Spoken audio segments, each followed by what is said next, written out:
Аламдашуу доорунда маанилүү нерселер унутта калып, идеологиябызды жоготуп бара жаткандайбыз. Бул нерсе мени кыргыз жигити катары абдан ойго салат, дейт Шаяхматов Ниязбек. Теңир тоонун абасын кере-кере дем алып чоңойгон Ниязбек мырза, биз тилибиз, каада салтыбыз менен кыргыз экенибизди эске салгым келет, деди.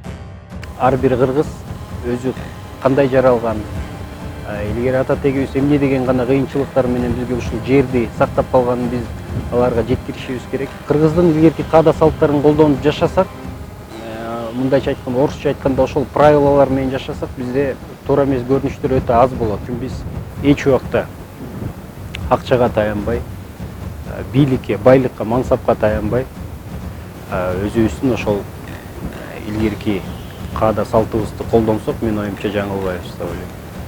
Эл өкүлү болууга аттанып жаткан Шаяхматов Ниязбек кыргыздын каада салтын учурдун талабына ылайыкташтырып колдонсок болот деп билет. Өсүп келе жаткан муунду тарыхыбыз менен тааныштырып, адеп ахлагыбызды өстүрсөк, биз улут катары өзүбүздү сактап калган болобуз деген ойдо. Биз кандай иш алып барышты билебиз. Карапайым элдин мүдөөсүн ушу жогорку трибунага туруп айтып, жөн гана айтып койбостон аткарылышын талап кыла турчу жаш кадрлар бар да бизде. Биз аракетибиз адал, эч кандай арам акча тарата турчу акчабыз дагы жок. Биз эң негизгиси таза жаштар, билимдүү жаштар. Жүрөгү кыргыз деп соккон Ниязбек мырза өзүнө окшогон ар тармактын лидерлери менен келе жаткан шайлоого аттанууда.